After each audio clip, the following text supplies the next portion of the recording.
झारखंड में एक बहस तेज है, क्या कुर्मी समाज को आदिवासी एसटी का दर्जा मिलना चाहिए? रेल रोकने का मुख्य कारण यही है। हम लोग का मांग है जो कुर्मी को एसटी में शामिल करो वो एसटी में शामिल किया जाए। आदिवासी बनने के लिए आदिवासी पैदा होना पड़ता है और आदिवासी पैदा नहीं हुए हो तो आदिवासी का अधिकार और हक कभी नहीं छीन सकते होना। पहली नजर में ये सवाल छोटा लगता है, लेकिन सच ये है कि इसका असर लाखों आदिवासी परिवारों की रोजी रोटी और पहचान पर असर पड़ेगा। सोचिए, अगर कोई आपके ही घर आकर आपकी थाली से रोटी खा जाए तो क्या आप चुप रहेंगे? यही हालात झारखंड के आदिवासियों का है। कुर्मी समाज जो मुख्य रूप से खेती किसानी से जुड़ा है, सालों से मांग कर रहे हैं कि उन्हें भी शेड्यूल्ड ट्राइब यानी एसटी में शामिल किया जाए।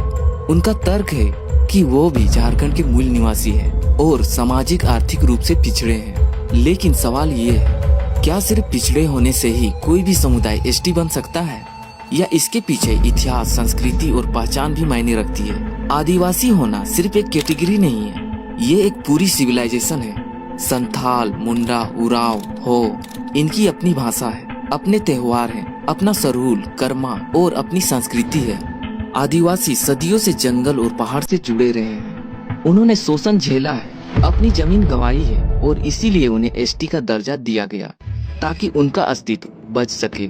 अब सोचिए, अगर हर जाति खुद को एसटी बताने लगे तो असली आदिवासी की पहचान कहाँ बचेगी? रिजर्वेशन कोई चैरिटी नहीं है, ये उन समुदायों के लिए है जिन्होंने सदियों से हाशिए पर रखा गया है। आदिवासियों को एसटी कोटा इसलिए मिला क्योंकि वो एक्सप्लॉयटेशन, डिस्प्लेसमेंट और गरीबी से जूझते रहे। अगर कल कुर्मी को एसटी बना दिया गया तो इस कोटा का मतलब ही खत्म हो जाएगा, क्योंकि जिनके लिए ये बना था वही इससे वंचित हो जाएंगे। अगर कुर्मी को एसटी बना दिया जाए तो इसका इम्पैक्ट क्या होगा, चलिए समझते हैं। रिजर्वेशन का बंटवारा। एसटी कोटा 26% पहले से ही सीमित है। कुर्मी जुड़ेंगे तो कंपटीशन और बढ़ेगा। आदिवासी छात्र छात्राओं को नौकरी और स्कॉलरशिप से पीछे धकेल दिया जाएगा। अब राजनीति पर इसका असर क्या होगा, आइए समझते हैं। झारखंड की कई सीटें एसटी रिजर्व्ड है। आज ये सीटें संथाल, मुंडा, उराव जैसे आदिवासियों की आवाज बनती है। अगर कुर्मी एसटी बने, वे भी ये चुनाव लड़ेंगे। आदिवासी लीडरशिप डाइल्यूट हो जाएगी और इसमें सांस्कृतिक पहचान का संकट कैसे होगा, आइए समझते हैं। आदिवासी सिर्फ संख्या नहीं, एक संस्कृति है। अगर कुर्मी एसटी बने तो कौन असली आदिवासी है, ये सवाल ही धुंधला पड़ जाएगा। भविष्य की पीढ़ियां अपनी पहचान खो देगी। कुर्मी समाज पिछड़ा है, ये सच है, लेकिन उनके लिए सही रास्ता ओबीसी कोटा है। ओबीसी में उनके लिए पहले से ही आरक्षण है और सरकार चाहे तो डेवलपमेंट स्कीम्स और भी ला सकती है। लेकिन एसटी का हक मांगना वे वैसा ही है जैसे कोई दूसरे की थाली से खाना उठाकर ले जाए, और ये न्याय नहीं है। आज अगर कुर्मी एसटी बने तो आदिवासी समाज सबसे बड़ा नुकसान झेलेगा।